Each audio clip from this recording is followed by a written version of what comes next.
जिससे कि आपके घर का काम अच्छे क्वालिटी के साथ कंप्लीट हो। ये वीडियो अगर आप टाइम लेके पूरा देख लेते हो तो इसका फायदा ये होगा कि जो आगे चल के लोगों को, एक आम इंसान अपना खुद का मकान बनाने के लिए जाता है तो उसे ये पता नहीं होता है कि घर किस तरह से बनाया जाता है, यानी कि घर बनाने का स्टेप बाय स्टेप क्या प्रोसीजर होता है। अब हालांकि घर बनवाने के बाद उसे इस स्टेप बाय स्टेप प्रोसीजर के बारे में पता चल जाता है, पर यही चीज अगर हमें शुरुआती वक्त में पता चलती है तो इसके बहुत सारे फायदे होते हैं। जैसे कि आपके घर का काम जो है वो क्वालिटी के साथ कंप्लीट हो सकता है, जल्दी कंप्लीट हो सकता है और घर बनाने की जो लागत है उसमें भी बचत हो सकती है। तो जो लोग अपना मकान बनवाने जा रहे हैं या फिर जो लोग अपना मकान बनवा रहे हैं वो ये वीडियो जरूर देख सकते हैं, क्योंकि इस वीडियो में हम ये जानेंगे कि स्टेप बाय स्टेप घर किस तरह से बनाया जाता है और कौन से स्टेप में आपको कौन सी सावधानियां बरतनी चाहिए जिससे कि आपके घर का काम अच्छे क्वालिटी के साथ कंप्लीट हो। ये वीडियो अगर आप टाइम लेके पूरा देख लेते हो तो इसका फायदा ये होगा कि जो आगे चल के लोगों को घर बनाते समय तकलीफें होती है, जो नुकसान होता है, पैसा ज्यादा जाता है और खराब क्वालिटी का काम होता है, तो वैसे तकलीफों का सामना आपको नहीं करना पड़ेगा। तो इस वीडियो में हम टोटल कंस्ट्रक्शन प्रोसेस के बारे में जानने वाले हैं। इसी वजह से हम ऐसा मान के चलेंगे कि आप जहाँ पर घर बनवाने वाले हो वो प्लॉट ऑलरेडी आपने परचेस कर लिया है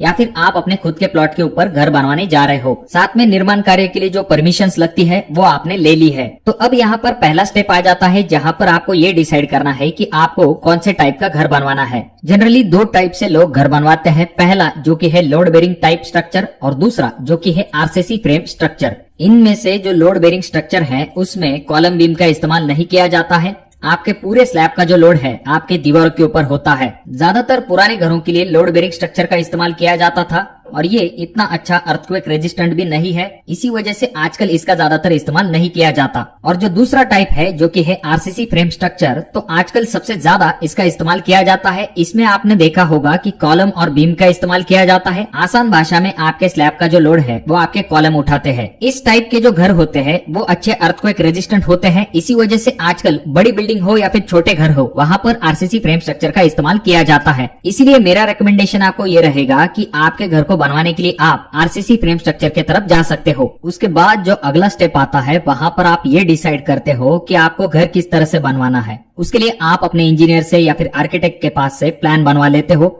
आपके जरूरत के हिसाब से आपको प्लान बनवा लेना है। आपको ये डिसाइड करना है कि आपको कौन से रूम का साइज कितना चाहिए। जब भी आप घर बनवाते हो तो आपको प्लान बनवाना काफी जरूरी होता है। इसके ऊपर बहुत सारी चीजें डिपेंड होती है। साथ में आपको घर बनाने के लिए कितना खर्च आएगा ये डिपेंड होता है आपके घर के प्लान के ऊपर। जब आपके घर का प्लान कंप्लीट हो जाता है उसके बाद नेक्स्ट स्टेप आ जाता है जो कि है कॉन्ट्रैक्टर को हायर करना। अब जनरली मार्केट में दो टाइप से काम दिया जाता है। पहला टाइप होता है जो कि है विथ मटेरियल कॉन्ट्रैक्टर, जिसमें कि आप अपने पूरे घर का काम इस एक कॉन्ट्रैक्टर को देते हो और वो आपके घर का लेबर हो या फिर मटेरियल हो, इन सभी चीजों को देखने का काम करते हैं। यानी कि ताला लगा के चाबी आपके हाथ में देने का काम ये कॉन्ट्रैक्टर करते हैं। आपको सिर्फ पैसे, इलेक्ट्रिसिटी और पानी, इन तीनों चीजों को प्रोवाइड करना है, बाकी वो कॉन्ट्रैक्टर सभी चीजें देख लेते हैं। इसमें कॉन्ट्रैक्टर आपको पर स्क्वायर फीट के हिसाब से चार्ज लेते हैं। जनरली 1500 रुपए से लेके 1800 रुपए पर स्क्वायर फीट के हिसाब से कॉन्ट्रैक्टर आपसे चार्ज ले सकते हैं, जिसमें कि वो आपके घर का पूरा काम कंप्लीट करके देते हैं। इसमें आप अपने कॉन्ट्रैक्टर के साथ एक एग्रीमेंट बनाते हो और जैसे जैसे घर का काम कंप्लीट होता है उस स्टेप के हिसाब से आप कॉन्ट्रैक्टर को पेमेंट करते हो। उसके बाद दूसरा टाइप होता है जहाँ पर लोग अपने आप से ही मटेरियल, बाकी चीजें प्रोवाइड करते हैं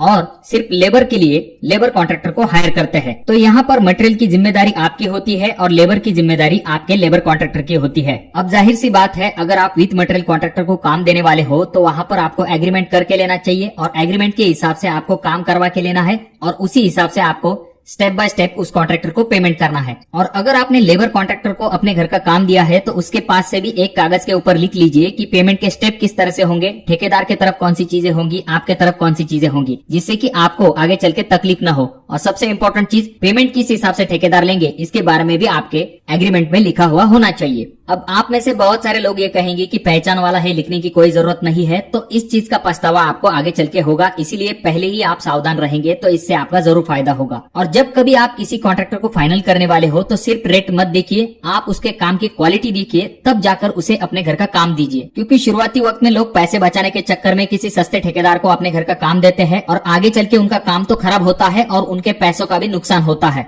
अब जब आप अपने घर का काम शुरू करने वाले हो तो आप कौन सा कॉन्ट्रैक्टर को काम देना पसंद करोगे, विथ मटेरियल वाले कॉन्ट्रैक्टर को या फिर लेबर कॉन्ट्रैक्टर को? इसके बारे में कमेंट बॉक्स में कमेंट जरूर कीजिए। अब अगला स्टेप आ जाता है जहाँ पर आपका प्लॉट है उसे आप सही तरीके से क्लीन कर लेते हो, सपाट कर लेते हो। उसके बाद में आपका जो ड्राइंग है उसके हिसाब से आपको लेआउट कर लेना है, जहाँ पर आप अपने सेंटर लाइन प्लान के हिसाब से फुटिंग की मार्किंग देते हो, जहाँ पर आपके फुटिंग के गड्ढे आने वाले हैं। अब आपकी मार्किंग कंप्लीट हो गई है, उसके बाद आपको एक्सकेवेशन शुरू करना है। अब एक्सकेवेशन के लिए आपके सामने पहला ऑप्शन आ जाता है जो कि है जेसीबी, और दूसरा ऑप्शन होता है जो कि है मैनुअल। अब भले ही हम जेसीबी का इस्तेमाल कर लेते हैं, पर जब उन गड्ढों को क्लियर करने की बात आती है तो हमें लेबर की आवश्यकता होती है, जिससे कि आपकी जो फुटिंग है वो प्रॉपर तरीके से वहाँ पर रेस्ट हो सके। अब अगर हम गड्ढे की गहराई की बात करते हैं तो जहाँ पर हार्श टाटा होता है वहाँ पर फुटिंग को रेस्ट किया जाता है। अब रेगुलरली आपको 4 से लेकर 5 फीट से कम गहराई गड्ढे की बिल्कुल भी नहीं लेनी है। कुछ जगह पर ठेकेदार आपसे कहते हैं कि 2-3 फीट ले लीजिए, उसमें काम हो जाएगा, तो आपको ऐसा बिल्कुल भी नहीं करना है। इसके लिए और भी एक आसान काम आप कर सकते हो। आपके घर के आसपास जो कोई भी पहले घर बने हुए हैं उनकी गड्ढों की गहराई कितनी है, ये अगर आप जान लेते हो तो आपको एक अंदाजा आ जाता है कि आपको आपके घर के लिए गड्ढों की गहराई कितनी लेनी है। जब आपका एक्सकेवेशन अच्छे तरीके से कंप्लीट हो जाता है उसके बाद बारी आती है पीसीसी की, जिससे कि आपको एक लेवल सरफेस मिलता है आपके घर के फुटिंग्स के लिए। अब आप जो फुटिंग के लिए पीसीसी करने वाले हो उससे पहले आपको सोलिंग कर लेनी चाहिए, और सोलिंग के लिए आप पत्थरों का इस्तेमाल कर सकते हो। सोलिंग के बाद बारी आती है पीसीसी की। अब पीसीसी जब भी आप करते हैं तो आपको इस चीज की तरफ ध्यान देना है कि आपकी पीसीसी जो है वो 6 इंच थिक होनी चाहिए, यानी कि उसकी मोटाई 6 इंच तक होनी चाहिए, और उसका जो प्रोपोर्शन है 1:3:6 आप ले सकते हो, या फिर आप M20 ग्रेड का भी कंक्रीट इसमें इस्तेमाल कर सकते हो। और जब भी आप पीसीसी करते हो तो खास करके इस चीज की तरफ ध्यान दीजिए कि एक लेवल में आपकी पीसीसी होनी चाहिए। ये नहीं कि कहीं पर बेड है या फिर एक साइड में स्लोप दिया है, ऐसा नहीं करना है। आपको एक समान लेवल में आपकी जो है पीसीसी होनी चाहिए, क्योंकि इसके ऊपर जब फुटिंग आएगी तो आपका जो फुटिंग का लोड होगा वो इवनली डिस्ट्रीब्यूट होना चाहिए। जब आपकी पीसीसी कंप्लीट हो जाती है उसके बाद वापस से आपको सेंटर लाइन की मदद से कॉलम की जो पोजीशन है उसे मार्क कर लेना है, जिससे कि आपका कॉलम एग्जैक्ट सेंटर लाइन में खड़ा हो सके। और जब कॉलम को एग्जैक्ट सेंटर लाइन के ऊपर फिक्स किया जाता है तो आपको उसका प्लम बॉब जरूर चेक कर लेना है। और कॉलम के लिए आपको मिनिमम 12 mm के सरिये का इस्तेमाल करना है। जनरली जो कॉलम होते हैं उनके लिए 4 सरिये या फिर 6 सरिये, यहाँ तक कि 8 सरिये को भी प्रोवाइड किया जाता है। अगर कॉलम बड़ा है तो इससे भी ज्यादा सरिये हो सकते हैं। और कॉलम के लिए आप जो स्टीरअप्स इस्तेमाल करोगे उसके लिए आप 8 mm के सरिये का इस्तेमाल कर सकते हो। तो अब बात करते हैं कि ये जो फुटिंग मेश है इसके लिए आपको कितने mm के स्टील का इस्तेमाल करना चाहिए। तो इसके लिए आप जो है 10 mm से लेके 12 mm के स्टील का इस्तेमाल कर सकते हो। तो ये जरूर ध्यान में रखिए कि फुटिंग मेश के लिए आपको 10 mm से कम का सरिया बिल्कुल भी इस्तेमाल नहीं करना है। और जो फुटिंग मेश के 2 बार है उन दोनों के बीच में 6 इंच का डिस्टेंस होना चाहिए, जिसे कि हम सेंटर टू सेंटर डिस्टेंस कहते हैं। और जैसा कि आप अगले वीडियो में देख सकते हो, इस तरह के यल आपको जरूर प्रोवाइड करने हैं आपके फुटिंग मेश को। और एक गलती देखी जाती है जहाँ पर लोग कवर के लिए ईंटों का या फिर लकड़ी का इस्तेमाल करते हैं, तो आपको ऐसा बिल्कुल भी नहीं करना चाहिए। जब भी आप कंक्रीट वर्क करने वाले हैं तो आपको इस तरह के कवर का इस्तेमाल करना चाहिए। इस तरह के लकड़ी या फिर ईंटों का अगर आप इस्तेमाल करोगे तो ये बहुत ही गलत हो जाता है। और जो आपके कॉलम के बार आते हैं उनका भी जो यल प्रोवाइड किया जाता है तो उसका साइज मिनिमम 12 इंच तक होना चाहिए, यानी कि 1 फीट से कम इसे नहीं देना है। अब अगर हम बात करते हैं जो आपकी फुटिंग होगी उसके लिए कौन से ग्रेड का कंक्रीट इस्तेमाल करना चाहिए, तो मिनिमम आपको M20 ग्रेड का कंक्रीट जो है फुटिंग के लिए इस्तेमाल करना चाहिए। इससे ज्यादा करेंगे तो भी अच्छी बात होती है, पर मिनिमम को M20 ग्रेड का कंक्रीट जो है फुटिंग के लिए इस्तेमाल करना चाहिए। अब ये जो M20 है इसका प्रोपोर्शन होता है 1:1.5:3, यानी कि 1 part cement, 1.5 part is sand and 3 part aggregate, यानी कि गिट्टी। इसमें आपको बिल्कुल भी गलती नहीं करनी है। कंक्रीट में ज्यादा पानी मिक्स करने की गलती न करें।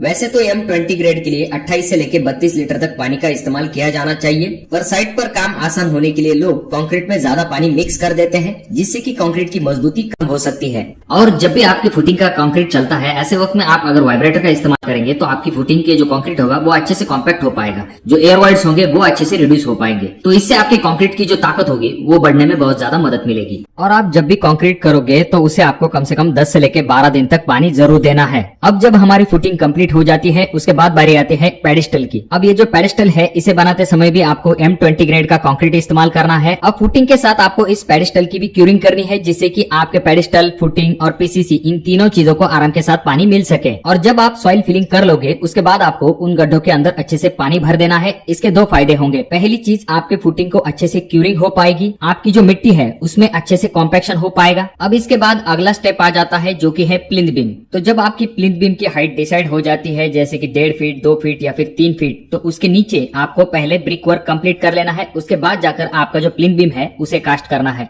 बहुत सारे लोग प्लिंथ बीम के नीचे ब्रिक वर्क नहीं करते हैं, डायरेक्ट प्लिंथ के अंदर सॉइल फिलिंग करते हैं। इसका नुकसान ये होता है कि नीचे से मिट्टी अगर धंस जाती है तो इससे आपकी फर्श भी बैठ सकती है। और जो आपके प्लिंथ बीम का स्टील डिजाइन होगा उसी हिसाब से आपको सरिये को बांधना है। जनरली बॉटम में 12 के बार का इस्तेमाल किया जाता है, टॉप में 10 के बार और जो रिंग होती है उनके लिए 8 mm का इस्तेमाल किया जाता है। उसके बाद जब बीम को फिक्स किया जाता है उसके बाद बारी आती है शटरिंग वर्क की। तो शटरिंग वर्क करते समय आपको ये ध्यान में रखना है कि लाइन लेवल में आपका शटरिंग वर्क होना चाहिए, बीम का प्रॉपर साइज भी आपको मिलना चाहिए। और एक बात ध्यान में रखिए कि आपके प्लिंथ बीम का जो शटरिंग वर्क है उसके लिए आपको ईंटों का इस्तेमाल नहीं करना है, क्योंकि ईंटों के वजह से फिनिशिंग खराब आती है। शटरिंग वर्क करते समय आपको हमेशा प्लाई का इस्तेमाल करना चाहिए जिससे कि अच्छी फिनिशिंग मिलती है। जब आपका शटरिंग वर्क कंप्लीट हो जाता है उसके बाद बारी आती है कंक्रीटिंग वर्क की। तो कंक्रीट के लिए आपको M20 ग्रेड का कंक्रीट इस्तेमाल करना है। और जब भी आप कंक्रीट करें तो आपको वाइब्रेटर का खास करके इस्तेमाल करना चाहिए जिससे कि आपके कंक्रीट को और भी मजबूती मिल सके। और ये जो कंक्रीट है इसको आपको कम से कम 10 से लेकर 14 दिन तक अच्छे तरीके से पानी देना है। अब हम ऐसा मान के चलेंगे कि ग्राउंड लेवल से आपकी जो प्लिंथ की हाइट है वो 3 फीट तक है। अब यहाँ पर ध्यान देने वाली बात यह है कि यहाँ पर आप एक DPC का लेयर दे सकते हो जिससे कि नमी जो है वो जमीन से ऊपर के तरफ ना आ पाए। और इसके लिए दूसरी आइडिया भी हम कर सकते हैं जिसके बारे में हम आगे देखने वाले हैं। उसके बाद नेक्स्ट स्टेप होता है जहाँ पर आप बैक फिलिंग करते हो, यानी कि JCB की मदद से आपके घर की जो प्लिंथ लेवल है उसके अंदर आप सॉइल फिलिंग करते हो। जब सॉइल फिलिंग कंप्लीट हो जाती है उसके बाद आपको उस सॉइल के ऊपर अच्छे तरीके से पानी देना है जिससे कि वो मिट्टी या फिर जो कोई भी सॉइल है या फिर मुरुम है वो अच्छे तरीके से नीचे की तरफ बैठ सके, अच्छे तरीके से कॉम्पैक्ट हो सके। जब आप अच्छे तरीके से पानी देते हो, सही तरीके से कॉम्पैक्शन कंप्लीट हो जाता है, उसके बाद बारी आती है इस तरह के कॉम्पैक्टर का इस्तेमाल करने की जिससे कि आपकी जमीन अच्छे तरीके से कॉम्पैक्ट होती है। उसके बाद आपको सोलिंग करनी होती है। जब आपकी सोलिंग कंप्लीट हो जाती है उसके बाद बारी आती है PCC करने की। तो कुछ जगह पर आपने ऐसा भी देखा होगा कि PCC करते समय उस PCC से पहले वहां पर स्टील को बिछा दिया जाता है, यानी कि स्टील का एक जाल बना दिया जाता है जिसके ऊपर PCC को किया जाता है। अब ये जो PCC है पूरी तरीके से करने के बाद इसका फायदा ये होगा कि ये वॉल के ऊपर जब बन जाती है तो इससे एक DPC जैसा ही एक लेयर क्रिएट हो जाता है जिस वजह से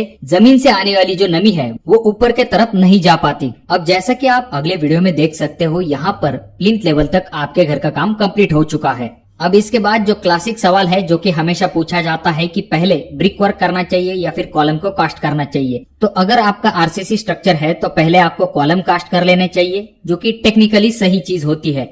पर कुछ जगह पर आपने ऐसा भी देखा होगा कि कॉन्ट्रैक्टर जो है पहले ब्रिक वर्क कर लेते हैं उसके बाद में कॉलम को कास्ट कर लेते हैं। अब इन दोनों में से कौन सा तरीका सही है इसके बारे में अगर आप जानना चाहते हो तो डिस्क्रिप्शन बॉक्स में मैंने उस वीडियो की लिंक दी है, वहां पर आप जाकर देख सकते हो कि कौन सा मेथड करने के क्या फायदे होते हैं। तो वापस से आते हैं हमारे टॉपिक के ऊपर। तो ऐसा मान के चलेंगे कि आपकी जो PCC है वो कंप्लीट हो चुकी है। उसके बाद आपको कायदे से स्टार्टर बना लेने हैं। यहाँ पर ये जो छोटा कंक्रीट आप देख रहे हो इसे स्टार्टर कहा जाता है। ये जो स्टार्टर है सेंटर प्लान के हिसाब से चेक करने के बाद इन्हें कास्ट कर लेना है और इन्हें कास्ट करने के लिए भी आपको M20 ग्रेड का कंक्रीट इस्तेमाल करना है। अब जहाँ पर आपके स्टार्टर होंगे जाहिर सी बात है उसके ऊपर ही आपका कॉलम आएगा। और जैसे कि मैंने आपको पहले भी कहा है कि कॉलम के लिए आपको कम से कम 12 mm के सरिये का इस्तेमाल करना है और आपकी जो स्टिरअप होगी यानी कि जो रिंग है उसके लिए 8 mm के सरिये का इस्तेमाल करना है। उसके बाद जब बारी आती है आपके कॉलम के शटरिंग वर्क की तो आपको ये जरूर ध्यान में रखना है कि शटरिंग वर्क प्रॉपर तरीके से होना चाहिए, यानी कि डायगोनल में आपका जो शटरिंग वर्क है वो होना चाहिए जिससे कि कॉलम का साइज प्रॉपर तरीके से मिल पाए। अब जो पहला स्टेप है यानी कि PCC लेवल से लेकर लिंटल लेवल तक, यानी कि इस कॉलम को 7 फीट हाइट तक पहले स्टेप में कास्ट किया जाएगा।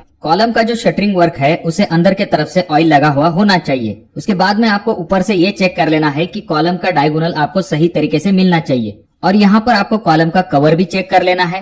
उसके बाद आपको कॉलम के सपोर्ट भी चेक कर लेने चाहिए क्योंकि आगे चल के जब इसके अंदर कंक्रीट भरा जाएगा तो कॉलम इधर उधर नहीं हिलना चाहिए। उसके बाद आपको कॉलम का प्लम बॉब चेक कर लेना है।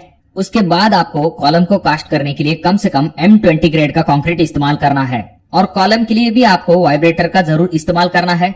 और कॉलम को तराई करना भी जरूरी है। कम से कम आपको 10 से लेके 15 दिन तक इस कॉलम को अच्छे से तराई करनी है। अब जब आपके कॉलम कास्ट हो चुके हैं, उसके बाद जो बड़ी बिल्डिंग्स होती है वहाँ पर डायरेक्टली स्लैब को कास्ट किया जाता है। पर जनरली जो घर बनाए जाते हैं वहाँ पर 7 फीट हाइट तक हम ऐसा मान के चलेंगे कि हमारा कॉलम कास्ट हो चुका है। उसके बाद हम ब्रिक वर्क स्टार्ट करेंगे। अब आपने जो पीसीसी की है वहाँ पर आपको आपके वर्किंग ड्राइंग के हिसाब से ब्रिक के एक लेयर का लेआउट कर लेना है, जहाँ पर आपको ड्राइंग के हिसाब से रूम के मेजरमेंट मिलने चाहिए। रूम का जो डायगोनल है वो भी आपको मिलना चाहिए। आपका जो प्लान होगा उसी हिसाब से आपको दीवारों की थिकनेस लेनी है। जैसा कि आप अगले वीडियो में देख सकते हो, यहाँ पर बाहरी दीवारों की जो थिकनेस है वो 9 इंची है। उसी हिसाब से ईंटों को लगाया गया है और अंदरूनी जो दीवार है उसकी मोटाई 4 इंच है। जब आपको सभी मेजरमेंट सही तरीके से मिल जाएंगे, उसके बाद आपको आपके ब्रिक वर्क को शुरू करना है। जब भी आप ब्रिक वर्क करो तो कुछ सावधानी आपको बरतनी चाहिए, जैसे कि आपको सूखी ईंटों का इस्तेमाल ब्रिक वर्क के लिए नहीं करना है। ईंटों का इस्तेमाल दीवार को करने से पहले उन्हें आपको अच्छे से भिगो लेना है। इसके बाद बारी आती है मॉर्टर की, यानी कि जो मसाला है उसके लिए आपको 1:5 का प्रोपोर्शन लेना है, जहाँ पर आपका 1 पार्ट सीमेंट होगा और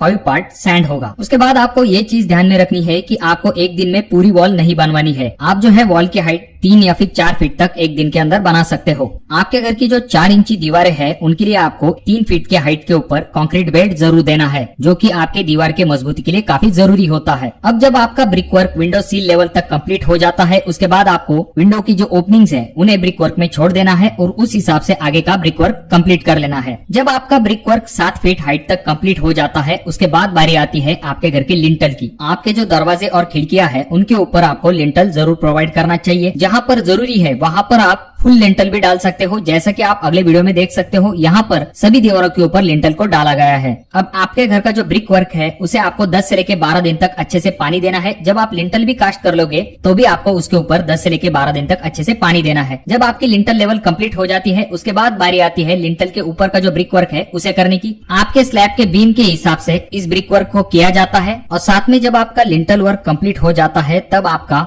जीना जो है उसका कास्टिंग वर्क आधा कंप्लीट हो जाता है। जैसा कि आप अगले वीडियो में देख सकते हो, यहाँ पर जो जीना है वो आधे हाइट तक कास्ट करके कंप्लीट हो चुका है और बाकी बचा हुआ जो जीना है वो जब स्लैब को कास्ट किया जाएगा तब स्लैब के साथ इस जीने को भी कास्ट कर दिया जाएगा। अब ये जो स्टेयरकेस है, जाहिर सी बात है इसके लिए भी हम M20 ग्रेड का कंक्रीट इस्तेमाल करेंगे और इसे भी 10 दिन तक आपको अच्छे से पानी देना है। अब हमारा जो ब्रिक वर्क है वो स्लैब लेवल तक कंप्लीट हो चुका है। अब बारी आती है हमारे घर के स्लैब की। अब यहाँ पर आपके स्लैब का शटरिंग वर्क स्टार्ट हो जाता है। शटरिंग वर्क हमेशा लाइन लेवल में होना चाहिए। सही सपोर्ट आपके शटरिंग वर्क के लिए होने चाहिए। तो जब भी आप स्लैब की ढलाई करते हो तो आपको स्लैब की जो मोटाई है वो 5 इंच तक रखनी चाहिए। अगर आप स्लैब की मोटाई को कम कर देते हो तो स्लैब की मजबूती पर भी इसका असर होता है और ऐसे कम थिकनेस वाले स्लैब में अक्सर ही वाइब्रेशन जैसी समस्या भी देखी जाती है। तो इसीलिए आपको जो स्लैब की मोटाई है वो 5 इंच से कम बिल्कुल भी नहीं रखनी है। अब ढलाई के वक्त आप कैसे पता कर सकते हो कि स्लैब की मोटाई कितनी है? तो इसके लिए जैसा कि आप अगले वीडियो में देख रहे हो, ये मिस्त्री जो है वो स्लैब के अंदर सरिये को घुसा रहे हैं। जब यह सरिया पूरी तरह से नीचे की प्लेट से टच हो जाता है तो उसे आपको निकाल लेना है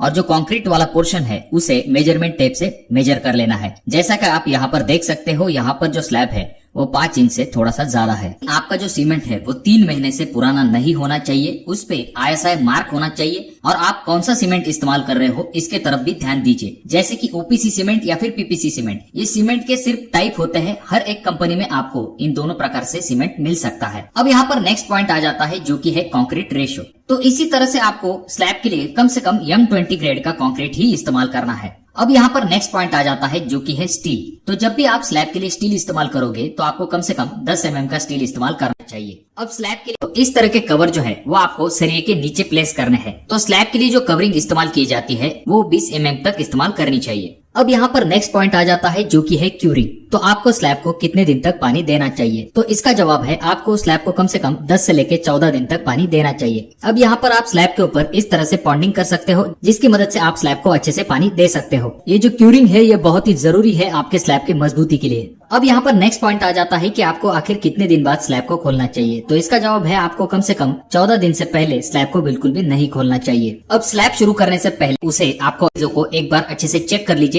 एक बार प्रॉपर चेकिंग हो गई उसके बाद जाकर आपको स्लैब की ढलाई शुरू करनी चाहिए, क्योंकि स्लैब के कास्टिंग के वक्त आप ऐसी चीजों में चेंज नहीं कर सकते हो। अब जब आपके स्लैब का कास्टिंग वर्क और क्यूरिंग पीरियड कंप्लीट हो जाता है उसके बाद बारी आती है पैरापेट वॉल की। तो ये जो पैरापेट वॉल है आप स्लैब के ऊपर बनाते हो, इसकी हाइट आप कम से कम 3 फीट तक रख सकते हो। अब अगला स्टेप आने वाला है जो कि है आपके घर का प्लास्टरिंग वर्क। पर उससे पहले आपको 2 से 3 चीजें करना जरूरी है। जैसे कि सबसे पहली चीज आपकी जो विंडो ग्रिल्स है उन्हें आपको पहले तो फिक्स कर लेना है। उसके बाद में आपके घर का जो कंसील प्लम्बिंग वर्क है उसे कंप्लीट कर लेना है। जैसे कि आप यहाँ पर देख सकते हो बाथरूम के अंदर इस तरह से झरी मारने के बाद उसके अंदर पाइप को फिक्स किया जाता है। हालांकि ये जो कंसील प्लम्बिंग वर्क है कुछ जगह पर प्लास्टर करने के बाद भी किया जाता है, पर जहाँ तक बात आती है इलेक्ट्रिकल कंसील वर्क की तो वो आपको प्लास्टर से पहले ही करना पड़ेगा। इस तरह से झरी मार के पाइप डालने का काम या फिर बोर्ड को फिक्स करने का काम प्लास्टरिंग वर्क से पहले आपको कंप्लीट कर लेना है। ये काम होने के बाद नेक्स्ट स्टेप आ जाता है जो कि है प्लास्टरिंग वर्क। तो प्लास्टरिंग वर्क शुरू करने से पहले जहाँ पर भी आपके कॉलम और दीवारों के जॉइंट है वहाँ पर आपको चिकन मेश का इस्तेमाल करना है। जहाँ पर आपके इलेक्ट्रिकल पाइप गए हुए हैं वहाँ पर भी आपको इन चिकन मेश का इस्तेमाल करना है, जिससे कि आगे चल के वहाँ पर आपको क्रैक दिखाई न दे। ये चीजें कंप्लीट होने के बाद आप अपने घर का प्लास्टर शुरू कर सकते हो। सीलिंग के लिए आप प्लास्टर की जो थिकनेस है वो 6 mm तक रख सकते हो। इंटरनल प्लास्टर जो है उसके लिए आप प्लास्टर की थिकनेस 12 mm तक रख सकते हो, और जो बाहरी प्लास्टर होता है उसके लिए प्लास्टर की थिकनेस आप 18 mm तक रख सकते हो। और रेगुलर जो प्लास्टर है उसके लिए आप सीमेंट वाटर का जो रेशियो है वो 1:4 या फिर 1:6 रख सकते हो, यानी कि 1 पार्ट सीमेंट 4 या फिर 6 पार्ट जो है आपका सैंड होगा। अब जब आपके घर का प्लास्टरिंग वर्क कंप्लीट हो जाता है उसके बाद बारी आती है टाइलिंग वर्क की। तो टाइलिंग वर्क में भी आपको सबसे पहले शुरुआत करनी चाहिए आपके घर के विंडो फ्रेम और डोर फ्रेम की। जहां पर आप अपने विंडो फ्रेम को कंप्लीट कर लेते हो, डोर फ्रेम को कंप्लीट कर लेते हो, यहाँ तक कि आपका जो किचन काउंटर है उसे भी कंप्लीट किया जाता है। उसके बाद बारी आती है आपके घर के फ्लोरिंग की। तो यहाँ पर आपके फर्श का काम पूरी तरह से कंप्लीट हो जाता है। उसके बाद बारी आती है एसिड वॉश की। तो आपकी जो फर्श है उसके लिए एसिड वॉश करना पड़ता है। ये एसिड वॉश करते समय आपको ये जरूर ध्यान में रखना है कि आपके घर के जो डोर्स और एसएस की रेलिंग उसे लगवाने से पहले आपको फर्श का एसिड वॉश करवा लेना चाहिए। फर्श का एसिड वॉश करते समय हार्ड एसिड का इस्तेमाल किया जाता है, क्योंकि फर्श के ऊपर जो सीमेंट के दाग धब्बे हैं उन्हें निकालने के लिए ये हार्ड एसिड काम में आता है। और वहीं पर जब आपका हार्डवेयर स्टेनलेस स्टील का होता है या फिर आपकी जो एसएस की रेलिंग स्टेनलेस स्टील की होती है तो वो इस एसिड की वजह से काली पड़ जाती है। तो इसीलिए आपको ये जो एसिड वॉश है ये एसएस की जो चीजें हैं उन्हें लगवाने से पहले कंप्लीट कर लेना है। जब आपका एसिड वॉश कंप्लीट हो जाता है उसके बाद आपको डोर को फिक्स कर लेना है। एसएस की रेलिंग जो है उसे भी आप लगवा सकते हो। उसके बाद आपके जो स्टेनलेस स्टील के टैब होंगे, जो शावर वगैरह मिक्सर ऐसी चीजें हैं उन्हें भी आप लगवा सकते हो। जब आपके डोर फिक्स हो जाते हैं उसके बाद आप अपने घर का वायरिंग वर्क भी कंप्लीट कर सकते हो। वायरिंग जब पास करके हो जाती है उसके बाद आप बटन लगवा सकते हो। अब ये चीजें आपको अब वायरिंग जो है दरवाजे फिक्स होने के बाद ही आपको करनी चाहिए। अगर आप दरवाजे फिक्स होने से पहले वायरिंग को लगा लेते हो तो वायरिंग लूज होने की वजह से और वहां पर किसी भी प्रकार की डोर जैसी सिक्योरिटी न होने के कारण वो चोरी जाने की संभावना बढ़ जाती है। तो इसीलिए पहले डोर लगा लीजिए, उसके बाद जाकर आपको वायर लगवानी है। डोर फिक्स करने के साथ आप अपने घर के स्लाइडिंग विंडो को भी फिक्स करवा सकते हो। अब इन सभी चीजों को फिक्स करने के बाद आपके घर का काम कंप्लीट नहीं हुआ है। सबसे आखिरी इंपॉर्टेंट चीज बाकी है जो कि आ जाती है पेंट। दीवारों को जब आप अच्छे तरीके से साफ कर लेते हो तो उसके ऊपर आपको प्राइमर 2 कोट पुट्टी इस्तेमाल करनी है। उसके बाद जाकर आप उसके ऊपर अच्छे और ब्रांडेड कंपनी का पेंट इस्तेमाल करते हो, जिससे कि आपका घर एकदम चकाचक दिखने लगेगा। तो इस तरह से स्टेप बाय स्टेप आप प्रॉपर तरीके से अपने घर का काम कंप्लीट कर सकते हो। और हाँ, गृह प्रवेश के दिन हमें बुलाना ना भूलें। और जब भी आप घर बनवाने वाले हो, आपको कोई दिक्कत आती है तो हम आपके साथ हैं। कंस्ट्रक्शन जोन पे आपको घर बनाते समय जो कोई भी दिक्कतें आएंगी उसके रिलेटेड बहुत सारी वीडियोस अवेलेबल है। फिर चाहे फुटिंग से लेके फिनिशिंग तक कोई भी दिक्कत आती चैनल पे आइए, आपको हर एक चीज का जवाब मिल जाएगा। तो दोस्तों, अगर आपके कोई सवाल है तो कमेंट बॉक्स में कमेंट जरूर कीजिए। वीडियो अच्छा लगा हो तो जरूर इसे लाइक कर दीजिए। चैनल पे अगर आप लोग नए आए हो तो चैनल को जरूर सब्सक्राइब कर दीजिए। वीडियो बहुत ज्यादा ही अच्छी लगी हो तो अपने दोस्तों के साथ शेयर कर दीजिए। और ये जो तीनों वीडियो है इनमें से कोई एक वीडियो आपके जरूर काम में आ सकता है।